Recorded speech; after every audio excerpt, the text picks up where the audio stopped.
পঞ্চগড় সদর উপজেলার মাগুরা ইউনিয়নে এক কলেজ শিক্ষার্থী সহ কয়েকজন কিশোরীর ছবি এআই ব্যবহার করে বিকৃত করে সামাজিক যোগাযোগ মাধ্যম ফেসবুকে ছড়িয়ে দেওয়ার অভিযোগ উঠেছে।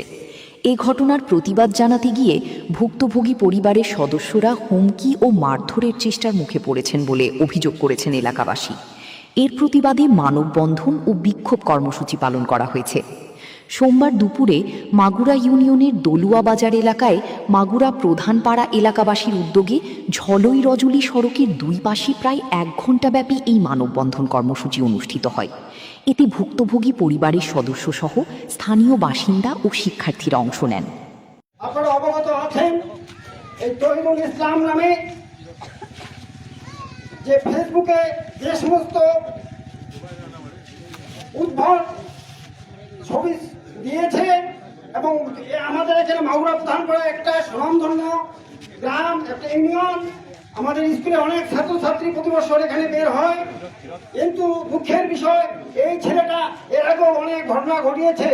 এবারও এক মেয়েকে নিয়ে যে ঘটনা ঘটিয়েছে এটা মেনে নেওয়ার মতো নয়।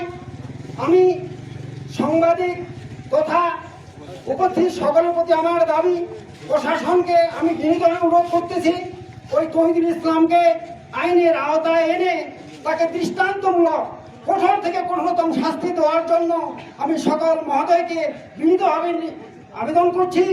আমি চাই এর আরো বড় ভাই তহিদুল ইসলাম, সে এত উদ্ভট, আমার মনে হয় এই ব্যাপারে উদ্যোক্তা এবং তাকে উৎসাহিত করেছে। আমি আশা করি তাকেও যেন আইনের আওতায় আনা হয়, গ্রেপ্তার করা হয়। আমি চাই আমাদের প্রধানমন্ত্রী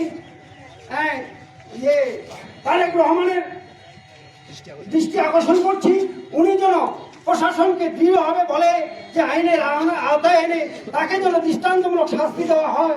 আমরা আশা করি তাহলে এই এলাকাবাসী আমরা শান্তিভাবে বসবাস করতে পারবো।